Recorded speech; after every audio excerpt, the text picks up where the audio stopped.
আসসালামু আলাইকুম। আজকে আমি আপনাদের সামনে রান্না করে দেখাবে ধুন্দুল দিয়ে মৃগেল মাছ। আজকে ভিডিওটি অনেক ইন্টারেস্টিং হতে চলেছে। আপনারা সম্পূর্ণ ভিডিওটি দেখতে থাকুন, তাহলে আপনারা খুব সহজেই তৈরি করে নিতে পারবেন। তো প্রথমে আম্মা এখানের মধ্যে ধুন্দুলগুলাকে নিয়ে এগুলাকে কেটে একটি সাইডে রেখে দিল। এদিকে আম্মা একটা প্যানে পরিমাণ মতো সয়াবিন তেল দিয়ে এখানের মধ্যে অ্যাড করে দিল বেশ একটা পেঁয়াজ কুচি।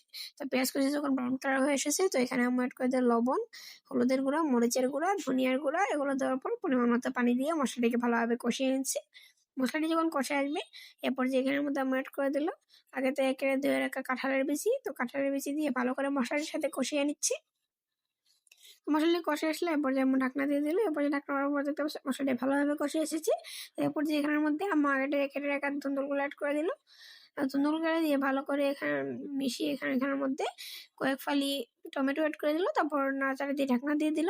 এরপর যে ঢাকনা ওঠানোর পর দেখতে পাচ্ছি হালকা বলক চলে এসেছে, এখনো কিন্তু হয়নি। তো এরপর যে এখানের উপরে অ্যাড করে দিল আগে থেকে ভেজে রাখা মৃগেল মাছ। তো এগুলো দিয়ে ভালো করে এটিকে নাড়াচাড়া দিয়ে মিশিয়ে নিচ্ছে। এরপর আম্মু এখানে পরিমাণ মতো ঝোল অ্যাড করে দিল। পরিমাণ মতো ঝোল অ্যাড করার পর ভালোভাবে রান্না করে নিতে হবে। দেখতে পাচ্ছেন এরপর যে বলক চলে এসেছে এবং রান্না হয়ে এসেছে। তো এরপর দিয়ে ধনেপাতা দিয়ে নামিয়ে নিলেই কিন্তু তৈরি হয়ে যাবে আমাদের এই দারুণ স্বাদের ধুন্দুল দিয়ে মৃগেল মাছ। আর এটি খেতে কিন্তু অসম্ভব মজাদার হয়েছিল। আপনারা এটি বাড়িতে অবশ্যই ট্রাই করবেন। ভিডিওটি ভালো লাগলে অবশ্যই লাইক করে দিবেন। চ্যানেল নতুন হয়ে থাকলে সাবস্ক্রাইব করতে ভুলবেন না।